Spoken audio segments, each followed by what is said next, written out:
असम के detention camp में 25 लोगों की हुई मौत के बाद गया में भाकपा माले ने केंद्र सरकार के विरुद्ध प्रदर्शन किया। भाकपा माले ने एनआरसी वापस लेने और डिटेंशन कैंप शिविर बंद करने की मांग की। इसे लेकर शहर में जुलूस भी निकाला गया।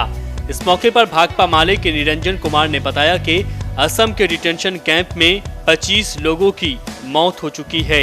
पीड़ित परिवार अब शव लेने से इनकार कर रहे हैं। उनका कहना है कि अगर ये सभी बांग्लादेशी हैं तो उनके शव को बांग्लादेश भेजा जाए, नहीं तो ये माना जाए कि सभी भारतीय नागरिक हैं। इस दौरान भाकपा माले ने केंद्र सरकार पर आरोप लगाया कि असम के डिटेंशन कैंप में लोगों को भेड़ बकरियों की तरह रखा जा रहा है। पहले से ही वहाँ पर जो नागरिकों का अधिकार है, एक तो पहले भाजपा की सरकार ने बांग्लादेशी होने का हंगामा करके आतंकवादी तक की बात सोच करके वहाँ पर नागरिकों के शिनाख्त और पहचान के लिए उसने एक नियम बनाया एनआरसी, और उस एनआरसी के अंतर्गत उन्होंने कहा कि 1951 के पहले जिन लोगों ने वोट डाला है उस संबंध में अगर किसी के पास कोई प्रमाण होगा तो उन्हें ही भारत की नागरिकता मानी जाएगी।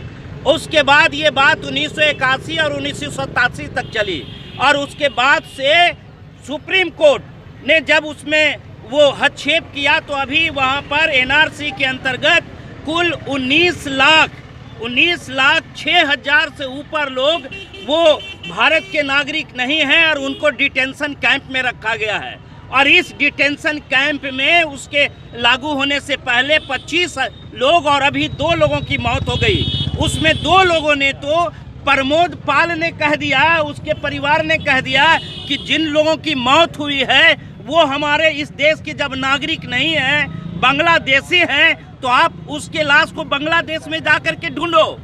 और इस प्रकार से वहाँ के लोगों को, वहाँ जो डिटेंशन कैंप सरकार ने बनाया है उसमें लोगों को भेड़ बकरियों की तरह मरने के लिए छोड़ दिया है। और बड़ी शर्म की बात है कि हमारे गृह मंत्री ये अमित शाह साहब देश में घूम घूम करके कह रहे हैं कि अब पूरे भारत में लागू किया जाएगा।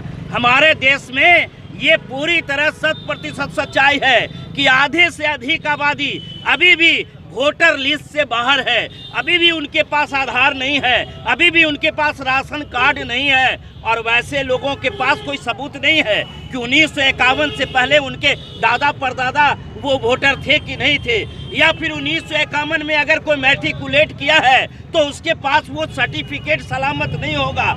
आज अगर ये मांग रहे हैं इस देश में नागरिक होने का प्रमाण, तो वो कहाँ से जुटाएगा? और अपने ही देश में हमें नागरिकता प्रमाण करने का ये जो सरकार का फरमान है ये बिल्कुल ही तानाशाही। ATN Live।